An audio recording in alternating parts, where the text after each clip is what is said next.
After 13 years of tracking my blood sugar daily, 24/7, I can say that blood sugar is the most underrated driver for your energy levels.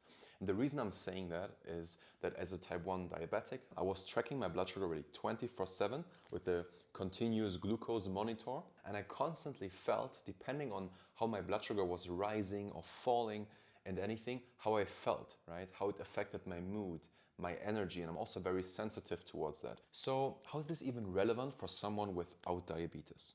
And let me ask you one thing. Have you ever experienced a crash right after lunch, feeling super sleepy, not being able to focus, or maybe a 3 p.m. crash, or 2 hours after your breakfast or lunch, feeling super hungry again suddenly, or feeling craving, feeling sometimes a brain fog, not being able to focus throughout the day, or feeling kind of shaky after skipping lunch, or maybe waking up through the night feeling, during the night feeling shaky, or maybe also accumulating fat around the waist area. These things are all related to unstable blood sugar usually. Of course, there's other things that can lead to these symptoms, but usually they are related to unstable blood sugar. So your blood sugar is a key driver when it comes to your energy, but also fat loss, because of the way it impacts hormones and also neurotransmitters. And these two kind of affect how you're feeling throughout the day and whether you're able to focus, concentrate, how much cravings you have, how much discipline and motivation you have. And that's why I'm saying, right, this is the most underrated thing when it comes to energy. Now let's make sure that you understand how to stabilize your blood sugar throughout the day so that you're not suffering from low energy, energy dips, crashes, more cravings, worse sleep, worse mood, worse quality of life, but also increasing body fat as a result of having this roller coaster blood sugar. And before we dive into the strategies, I want you to understand the physiology behind that, at least at a basic level, so that you can make it something sustainable. Because if you have the knowledge behind it, then you know how to determine yourself what's the right foods for you, and so on. So first of all, you need to understand, why does blood sugar even rise in the first place? So what happens in your body is you're consuming carbohydrates, starches, grains, corn, things like that. That can be anything from bread, pasta, potatoes. That's what contains carbohydrates, starches, etc. So when we digest it, it gets broken down into glucose. That's like the single molecules that make up those grains, starches, etc. And when it's broken down into glucose, that's what then gets into our bloodstream. The glucose, right, the sugar, it's like a different word for sugar, gets into our bloodstream. And that's what elevating the blood glucose, right? Because you have more glucose in your blood.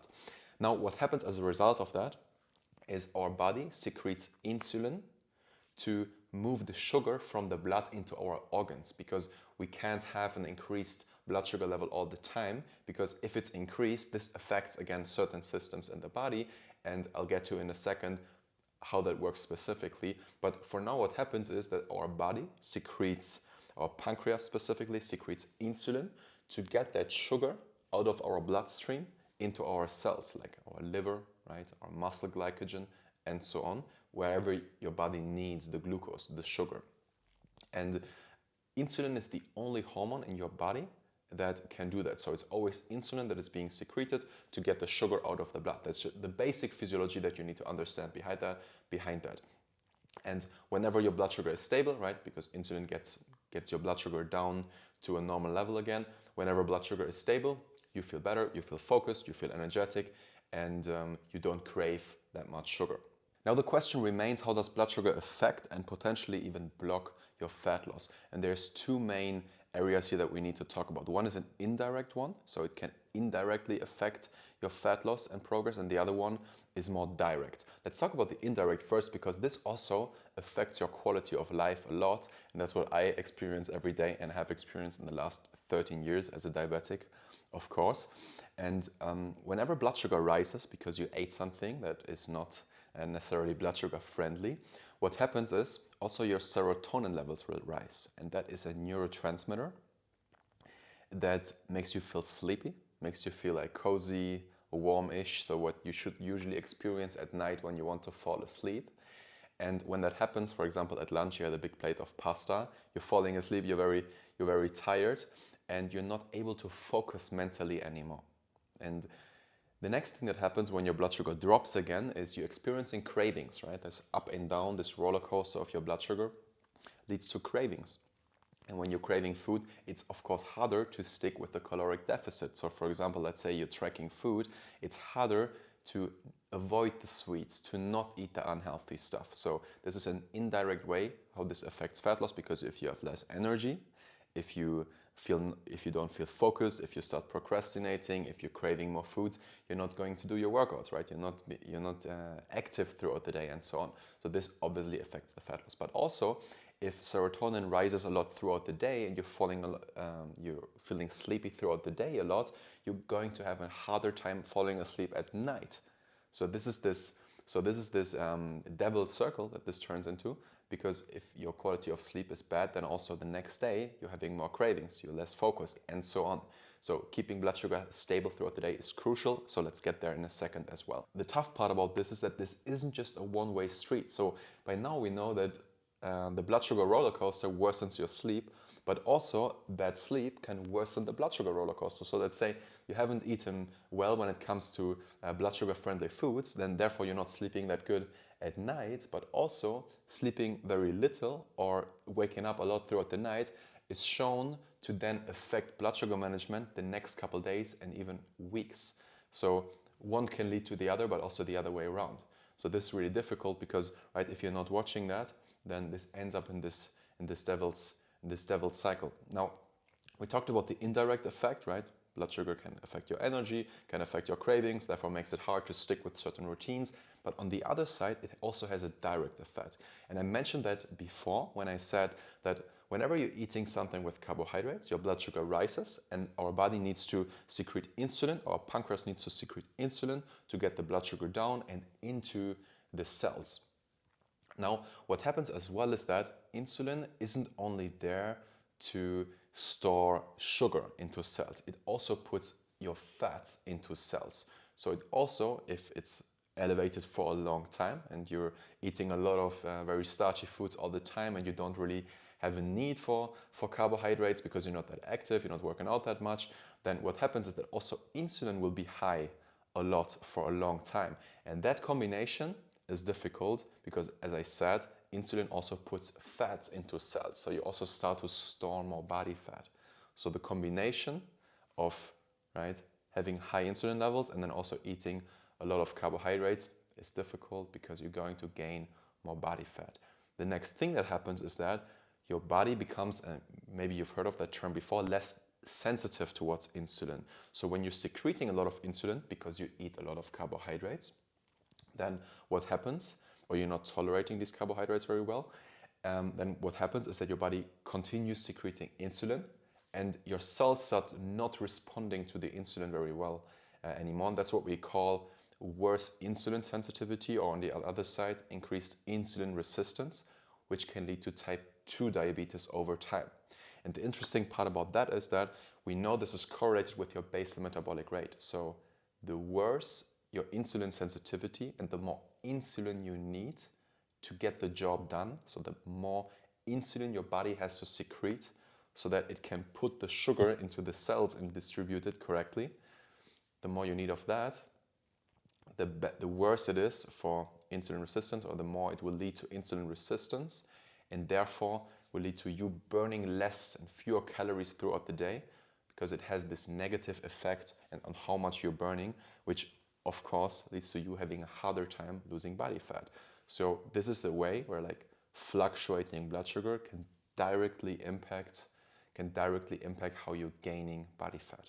So let's get more practical now. What can you actually do to stabilize your blood sugar throughout the day so you can lose more fat and have more energy? So the main thing we'll talk about here is your carbohydrate, timing, amount, and so on, because this is the macronutrient that raises blood sugar the most. Now, the first thing is that your carbohydrates, your consumption of carbohydrates, how much you eat, should suit your demand, what you actually need.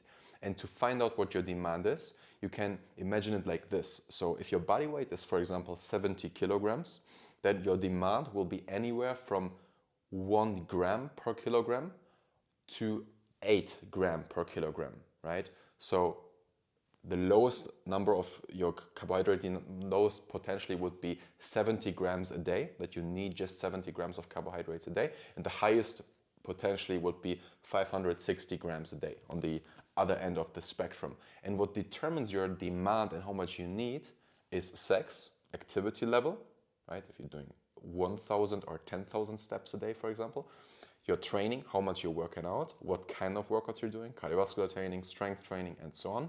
But also your goals, right? Where do you want to go? Your body fat percentage, current weight, and your muscle mass, right? Your muscle mass, your muscle percentage, and that kind of determines that. So let's just give an example so you know like roughly where you are. So you just have like a roundabout idea.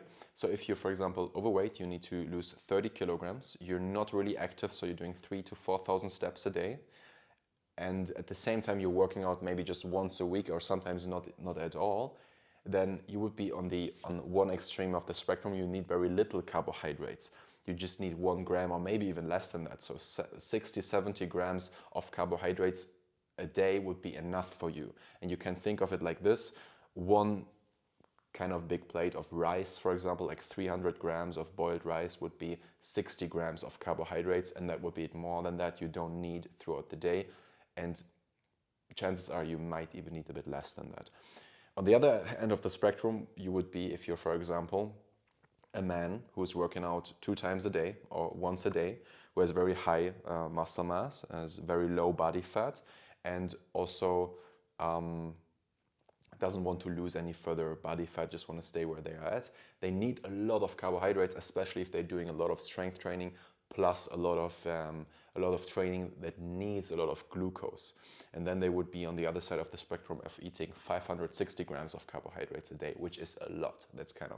That's even, you could consider this more stressful than the training itself. But just so you have a rough idea how much you would need. The second thing is the timing, right? Eating carbohydrates later throughout the day is better, generally speaking, because if you don't need that much carbohydrates, eating them at the later part of the day, or also after your strength training, will be best, because then even when the blood sugar rises, it doesn't have a bad negative impact, because if it rises in the end of the day, then it's totally fine to be sleepy, right? Because at the end of the day, after dinner, you want to be sleepy, you want to wind down, you want to calm down. So having carbohydrates at night is the best possible timing. And also after training is a good timing, because that's when your muscle glycogen storages, right, where the glucose is stored in your muscles, is refilling. And then instead of your blood sugar rising a lot, it won't rise that much, because your body is taking that sugar to put it back into your muscle and liver storages. So the timing is also critical, like a later part of the day or after your strength training. The third thing, the timing within the meal can also be a thing, right? If you have the chance to do so, ideally you would want to have carbs at the latest part. So you first eat your proteins, then eat your veggies, and then eat your carbs, instead of having carbs first. With a lot of dishes, of course, that's not an option, but if you have the chance, then you can just remember, hey, eating proteins and veggies first usually helps flatten the glucose curve, and therefore also the insulin curve after a meal. Fourth aspect that no one is really talking about, but that also plays a role, again, it's something very individual, so I can't give you a generic answer here, is an inflammatory response to certain foods. So if you have an intolerance or you have an allergy against certain foods, then your body reacts with inflammation, which increases cortisol levels, which is your stress hormone, and therefore blood sugar can rise as well. But that's something very individual. We're not diving into that today, but just wanted to have that mentioned. The fourth thing, next to the nutrition itself, is actually the training. And that's what I'm a big fan of, what I'm trying to do with all of my clients as much as possible. Instead of always just restricting and making sure you're doing less and try to eat less carbs here and there, right?